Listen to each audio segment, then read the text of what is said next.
Hola, ¿qué tal chicos? Muy buenas tardes. Esta semana vamos a empezar a trabajar a comprender lo que significa el fenómeno de la globalización y los principales problemas éticos que este conlleva. El siguiente video que vamos a ver es una entrevista en el cual se menciona los desafíos éticos que están planteándose con respecto a la globalización, que analizaremos más tarde con otros temas. Les pido por favor que hagan un ensayo de reflexión de página y media en su cuaderno, el cual establezcan su principal postura ante los comentarios que este video esté describiendo. Mucho éxito y estamos en contacto. Bye.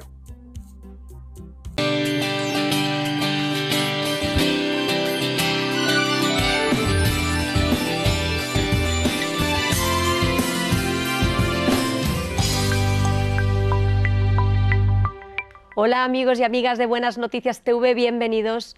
La globalización es un fenómeno complejo con sus defensores y detractores, pero un fenómeno inevitable que está cambiando el mundo y generando una nueva sociedad global. Vamos a hablar hoy sobre globalización desde una perspectiva bíblica, la que da a cada ser humano un valor y una dignidad únicas.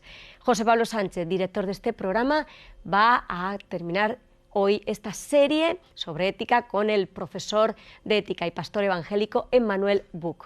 Te invitamos a compartir tu opinión en nuestras redes sociales respondiendo a esta pregunta. ¿Cómo ha afectado a tu iglesia la globalización? Cuéntanos también cómo este programa te afecta, cómo te ayuda. Es importante para nosotros incluso conocer esos pequeños detalles de cómo Dios lo usa en tu vida. Lo puedes contar a través del Facebook o de nuestro WhatsApp 673-466-366. Vamos ya con la entrevista. Emmanuel, muy bienvenido. Muchas gracias por acompañarnos un día más para volver a hablar de estos nuevos desafíos éticos. Hoy en concreto, como acaba de mencionar Beni, vamos a hablar de la globalización. Yo creo que todos hemos ido a hablar de la globalización, damos por sentado que es una realidad, pero me parece que no todo el mundo entiende la dimensión de lo que implica esta palabra hoy en día, ¿no? ¿A qué se refiere cuando usamos esta palabra? Se utiliza en diferentes sentidos y en diferentes ámbitos, pero en esencia, y de forma muy resumida, podríamos decir que estamos en un momento de la historia en el que todos dependemos de todos. Y entonces la interrelación es de carácter planetario, al punto que lo que yo hago o dejo de hacer en el plano local, incluso privado, tiene consecuencias en las condiciones de vida de personas que efectivamente que viven en lugares donde yo no iré jamás, que no conoceré nunca, e incluso de generaciones futuras a las que tampoco voy a conocer, pero estamos en un plano donde la interacción es prácticamente absoluta.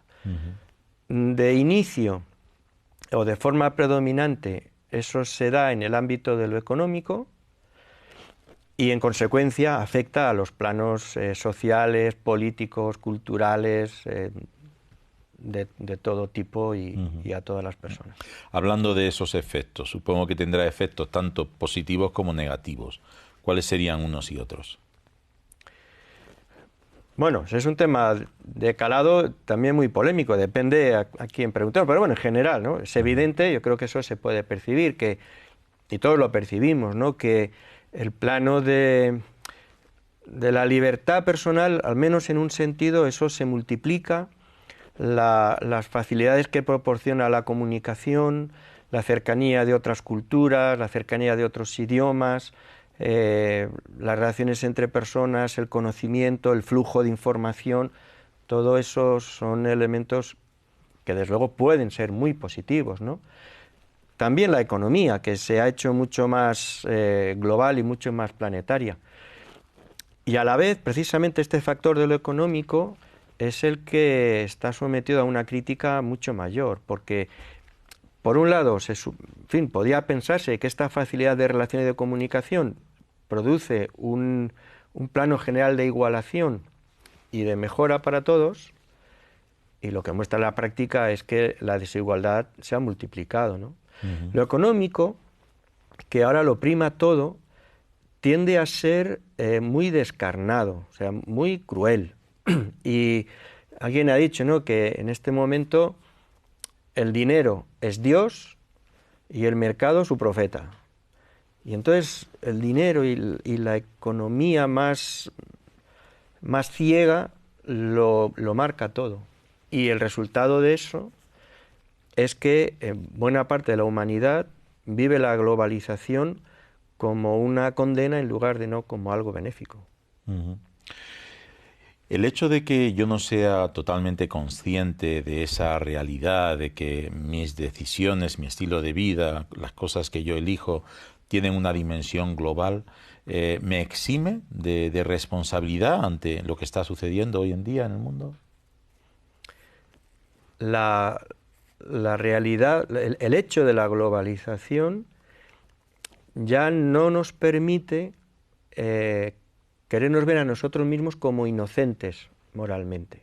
Es decir, el argumento del yo no lo sabía, quizás en otros momentos de la historia se pueda haber esgrimido, pero precisamente hoy uno de los valores de la globalización hace que nada pase inadvertido.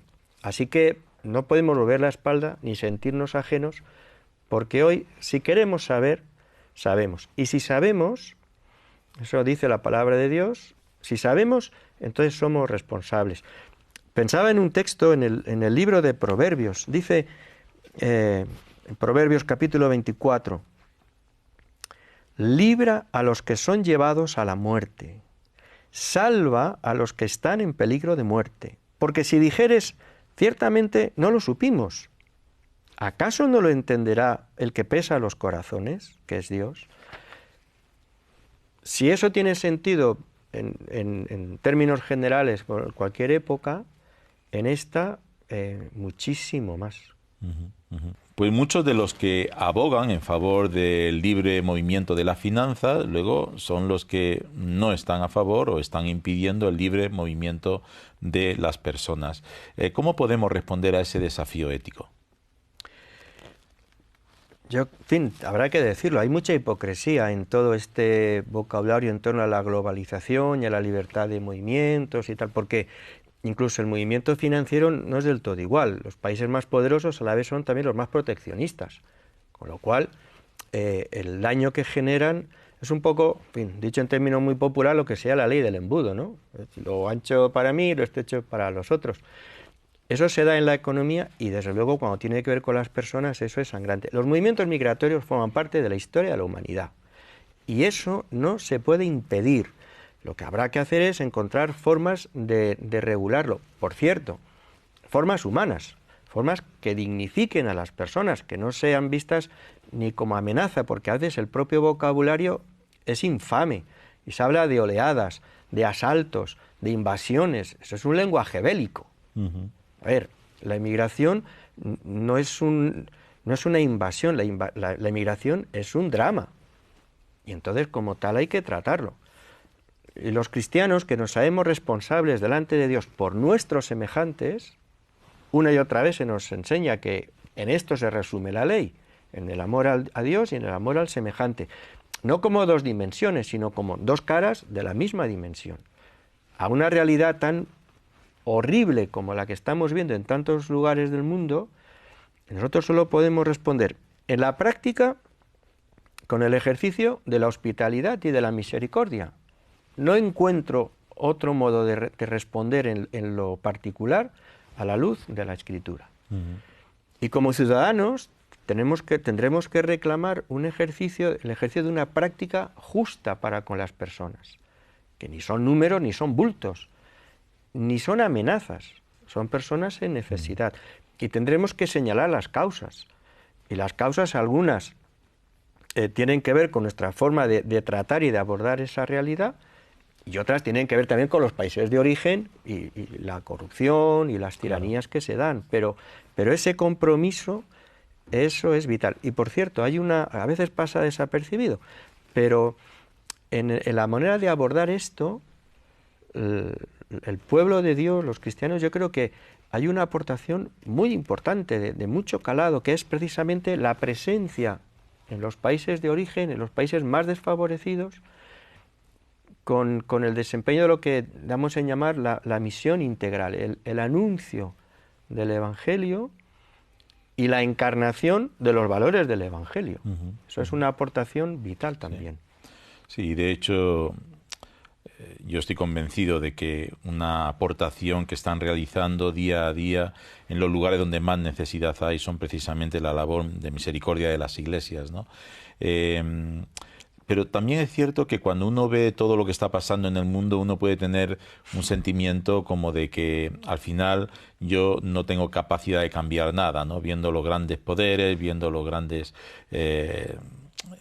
gobiernos que están haciendo pues al final lo que más les interesa, y eso podría crear cierta apatía, ¿no? De decir, bueno, al final esto no lo voy a cambiar, pues sigo viviendo mi vida y soy indiferente a esa realidad, ¿no? ¿Qué sugerencias tienes para quien esté con esa mentalidad? Eso es inaceptable, ese planteamiento es inaceptable para un hijo de Dios. Me parece que en eso hay que ser bastante claro. La palabra de Dios dice que el que ama a Dios, ame también a su hermano. La cuestión no es ni siquiera del resultado que voy a alcanzar o si voy a cambiar cosas, es que hay un elemento que debe impulsar desde dentro, ¿no? Hay una expresión de un rabino judío que a mí me parece que recoge este sentir, que es propio ya del Antiguo Testamento, ¿no? Y dice, si algo debe ser hecho, hay una necesidad, si algo debe ser hecho, ¿quién lo va a hacer? Y si nadie lo hace, ¿por qué no lo hago yo? Y si yo no lo hago, ¿quién soy? Entonces, hay un elemento de apelación y, por tanto, ese ejercicio práctico de responsabilidad personal, que por cierto se expresa también, y eso es todo un desafío para los cristianos, para los hijos de Dios, el desafío de un estilo de vida personal que encarne todos estos valores del reino que después se traducen en bien para el prójimo, ¿no? Un énfasis más en lo espiritual que en lo material, más en el amor que en el egoísmo, más en la generosidad que en la tacañería, más en el desprendimiento que en la ambición. Todo eso marca un estilo de vida. Seguramente efectivamente, no va a convertir esto en un paraíso porque no creemos en eso. ¿Cómo era? Es esta frase atribuida ya a tanta gente que no se sabe de quién era, ¿no? De, aunque supiera que esta noche será el fin del mundo, yo con todo, esta mañana plantaría mi árbol. Y ya está. Sí. Sí, bueno, la verdad es que al final es un mensaje de responsabilidad, de compromiso que no es distinto a lo que nos enseñó el Señor Jesucristo, ¿no? De amar a Dios sobre todas las cosas y al prójimo como a ti mismo. Y en la medida en que vivimos así, vamos a tener una influencia positiva en este mundo globalizado. Muchas gracias, Emanuel, por compartir este tiempo con nosotros. Muy bien, gracias a vosotros. Nos tenemos que marchar ya, pero para todos los que formáis parte del Club de Amigos, atención, vamos a sortear este libro titulado Debajo del Sol, el mensaje de Eclesiastés del teólogo José Grau, un libro que os llega gracias a la generosidad de la editorial Peregrino.